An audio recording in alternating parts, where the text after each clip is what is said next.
Excel ens ofereix moltes possibilitats per introduir informació d'una manera ràpida i uniforme. Per exemple, les llistes personalitzades.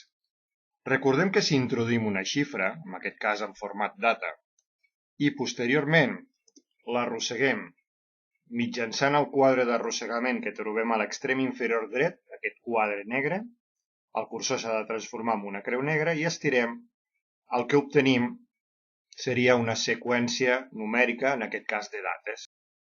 Podem repetir el mateix efecte amb text. Per exemple, si escric lunes i després estiro, aconseguiré una seqüència de tots els dies de la setmana i quan arribo al final del cicle, aquest torna a començar. I recordem que no importa si comencem pel principi del cicle o per qualsevol altre element. Per exemple, viernes, i fem l'arrossegament, el cicle comença a partir del viernes repetint-se. Tampoc és necessari estirar sempre en vertical, també funciona en horitzontal o fins i tot si retrocedim. Però un programa tan numèric com és l'Excel pot entendre qualsevol tipus de llistat? La resposta és que no. Fixem-nos-hi bé. Ara faré la mateixa prova amb els dies en català. Si clico dilluns i repeteixo l'operació d'estirament, l'únic que aconsegueixo és que dilluns se repeteix. És un tema d'idioma? No, és un tema de llistes personalitzades. Per definir una nova llista de text, farem el següent. Primer, evidentment, l'hem d'escriure. Nosaltres hem fet la precaució ja de tenir-la escrita a la columna E. I tot seguit accedirem a l'opció de llistes personalitzades. Aquesta opció la tenim en el menú Archivo, Opciones, Avanzadas. Gairebé al final trobem l'opció de Modificar listes personalitzades, una opció relativament amagada. Quan hi cliquem apareix un quadre de diàleg amb les llistes que ara mateix l'Excel és capaç de seguir.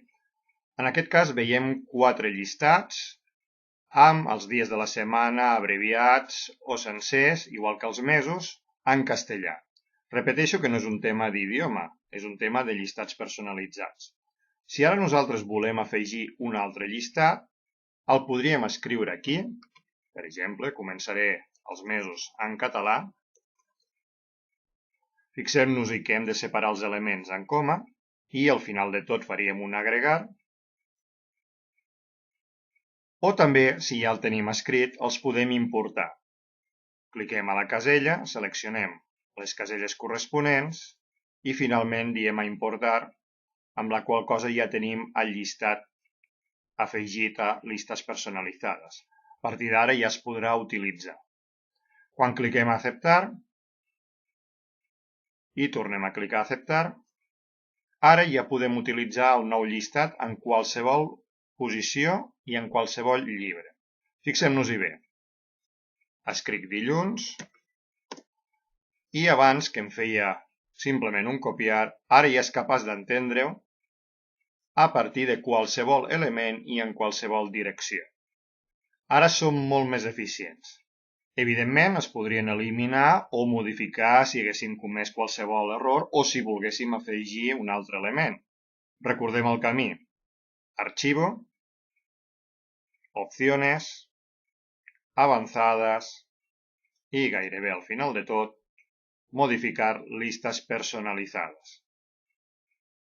Evidentment, podem fer aquesta operació en qualsevol llistat que haguem d'escriure molt sovint. Els dies de la setmana són proclius a això, els mesos de l'any, etc. Però també podrien ser els treballadors d'una empresa mentre aquests no es modifiquin. Tot això em permetrà ser molt més ràpid i també molt més uniforme.